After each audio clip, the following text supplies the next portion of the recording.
Wawan terkunci di sebuah ruangan tanpa jendela dan di situ cuma ada satu pintu besar. Di samping kiri pintu terpasang panel bertombol, sedangkan di samping kanannya panel bersimbol. Lalu di atasnya ada jam dinding. Tombol mana yang harus dipencet Wawan agar dia bisa lolos dari situ?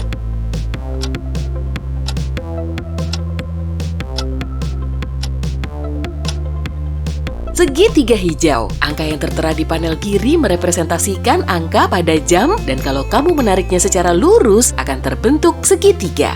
Setelah pintu itu terbuka, Wawan melewati lorong bercahaya redup. Di depannya ada pintu lagi, tapi kali ini ada gembok dan anak kunci yang terlilit rantai di handle-nya. Setelah beberapa kali mengamati gembok dan anak kuncinya, Wawan tahu kalau dia nggak akan bisa keluar dengan membuka kunci. Memangnya kenapa?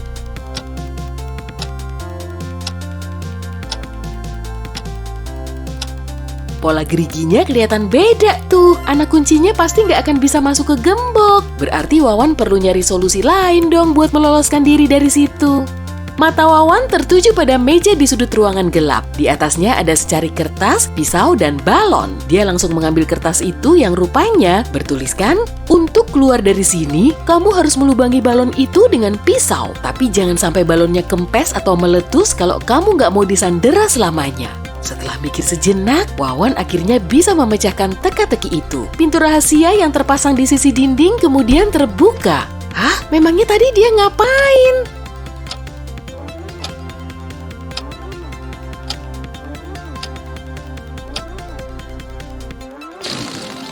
Dia ngempesin salah satu balon, kemudian melubanginya dengan pisau.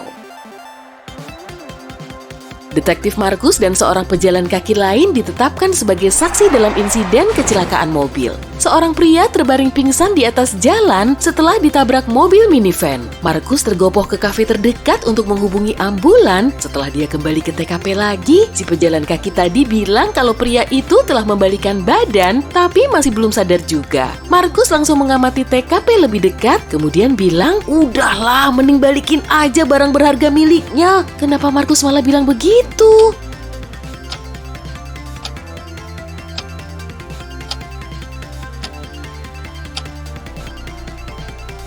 Di awal kejadian tadi, jas pria ini cuma terkancing satu loh. Tapi kok sekarang sudah terkancing dua? Pejalan kaki itu pasti telah membuka jasnya untuk mengambil dompetnya, lalu salah mengancingkannya lagi. Amati gambarnya baik-baik ya. Coba tebak, pengunjung mana nih yang jadi alien berkedok?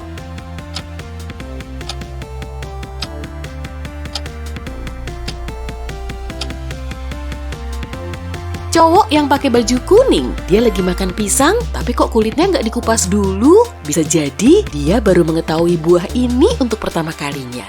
3 detektif terkenal lagi asik ngebahas kasus pelik sambil nongkrong di kedai kopi. Si pelayan kemudian menghampiri mereka dan bertanya, "Kalian mau pesen kopi kan?" Detektif pertama menjawab, "Nggak tahu." Detektif kedua bilang, "Nggak tahu." Dan detektif ketiga bilang, "Iya." Coba tebak, menu apa sih yang dipesan sama kedua detektif pertama tadi?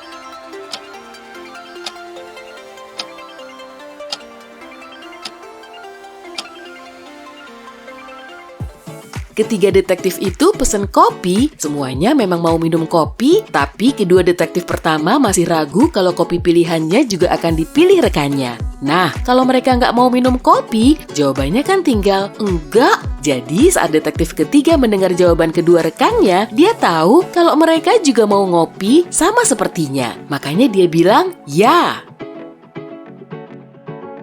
Ruli, Wildan, Ambar, dan Galuh sedang berada di dalam museum. Beberapa jam sebelumnya, seseorang telah menggasak barang berharga yang dipamerkan di situ. Ruli, Wildan, dan Ambar mengaku mereka nggak punya hubungan apa-apa dengan aksi kejahatan itu. Tapi detektif nggak percaya dengan keterangan mereka. Dia meringkus ketiganya, lalu membawanya ke kantor polisi. Tapi Galuh belum ngasih keterangan tuh. Kenapa?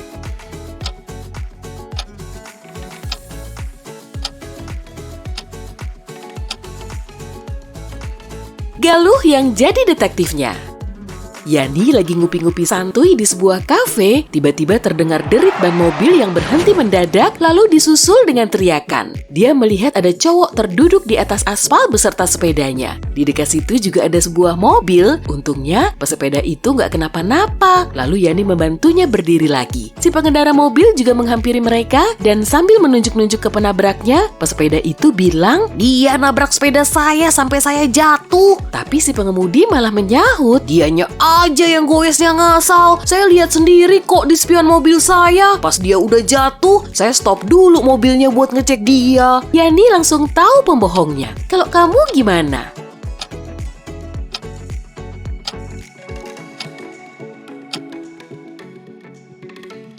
Mobil itu nggak punya spion samping. Lagi pula, di kursi belakang juga ada banyak barang. Mana bisa dia lihat ke sekitar dengan spion di belakangnya? Dia pasti lagi ngadi-ngadi. Seorang pengusaha kaya selalu mengenakan topi putih, tapi suatu hari dia datang ke kantor sambil menyunggi buah-buahan. Semua karyawannya terkaget-kaget, tapi nggak berani menanyakan langsung. Hal yang sama juga berulang keesokan harinya. Dan di hari ketiga, si sekretaris memberanikan diri untuk bertanya. Pria itu kemudian menjawab, saya kalah taruhan nih. Kemarin-kemarin memang belum bisa ditebus, tapi hari ini pasti saya lakukan. Siang ini nggak usah pesen makan buat saya ya." Jadi, pengusaha itu harus ngapain ya buat nebus taruhannya?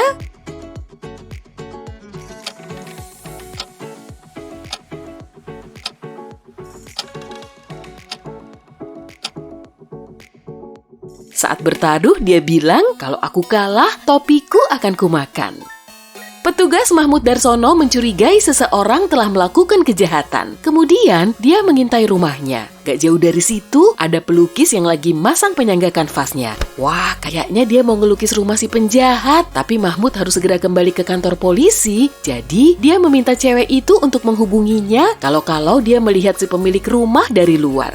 Si pelukis mengiyakan, dan saat Mahmud kembali ke rumah itu di malam harinya, si pelukis bilang dia nggak ngelihat siapapun. Detektif langsung tahu kalau dia berbohong. Gimana caranya dia tahu?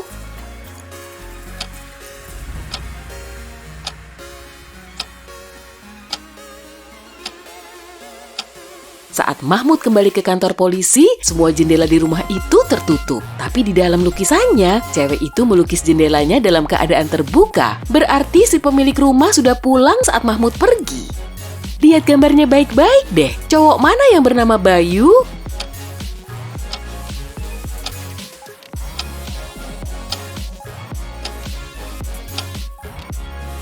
Gak salah lagi nih, pasti yang lagi nyari-nyari benda jatuh di lantai. Cuma dia yang gak pakai sepatu. Ya gimana mau pakai, sepatunya kan masih di dalam loker. Kamu mendapat kiriman sekarung biji kopi, coba deh isiin kopi ini ke 2 karung yang ukurannya sama. Gimana caranya?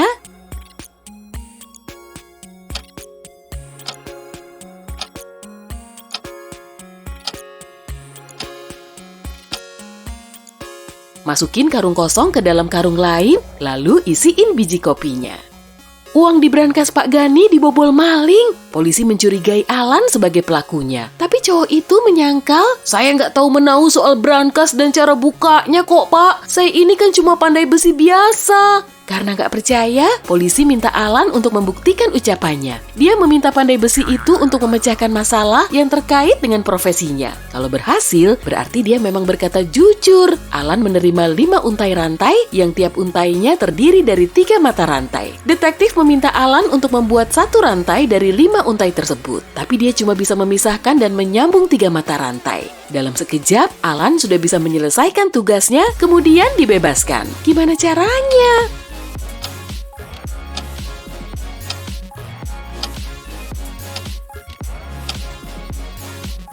Alan memisahkan 3 mata rantai untuk menyambungkan 4 mata rantai yang tersisa. Kamu bisa mindahin 1 batang koreknya nggak nih biar nanti ngebentuk 1 persegi?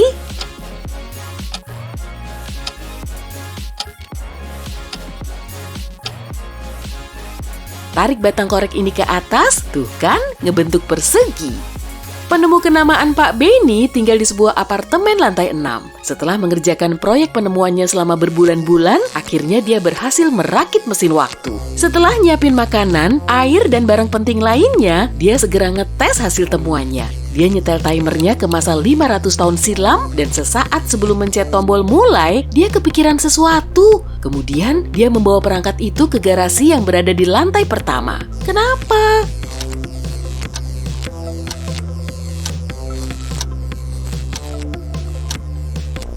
Cuma dengan begini dia nggak akan terluka. 5 abad yang lalu belum ada bangunan setinggi itu kan? Jatuh dari lantai 6 pasti mantep banget sakitnya.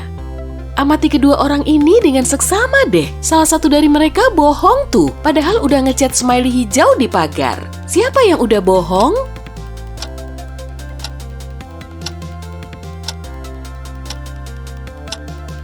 Cowok yang di sebelah kiri.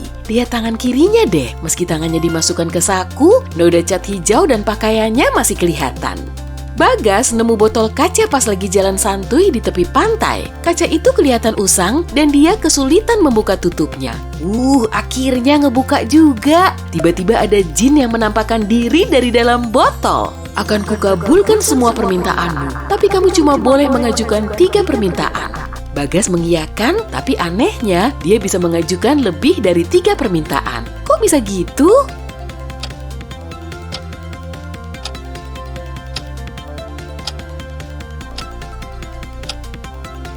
Permintaan pertama Bagas yaitu sang jin harus membolehkan cowok itu mengajukan lebih dari 3 permintaan. Sejumlah burung hinggap di satu pohon, tapi salah satunya nggak punya pohon sendiri. Kemudian burung itu menyusun ulang kelompoknya. Jadilah 2 burung hinggap di satu pohon. Tapi salah satu pohon malah nggak dihinggapi burung sama sekali tuh. Memangnya ada berapa burung sih yang hinggap di pohon?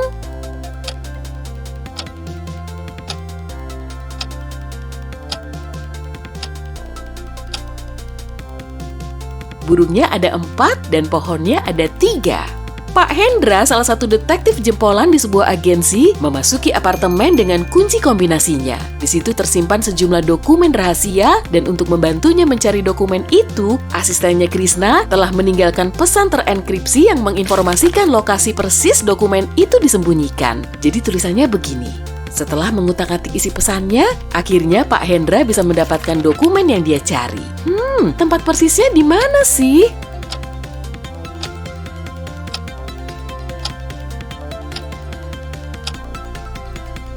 Pesan itu berbunyi di bawah karpet merah di studio. Hendra cuma perlu membacanya dari belakang dan gak perlu memusingkan soal spasi antar katanya.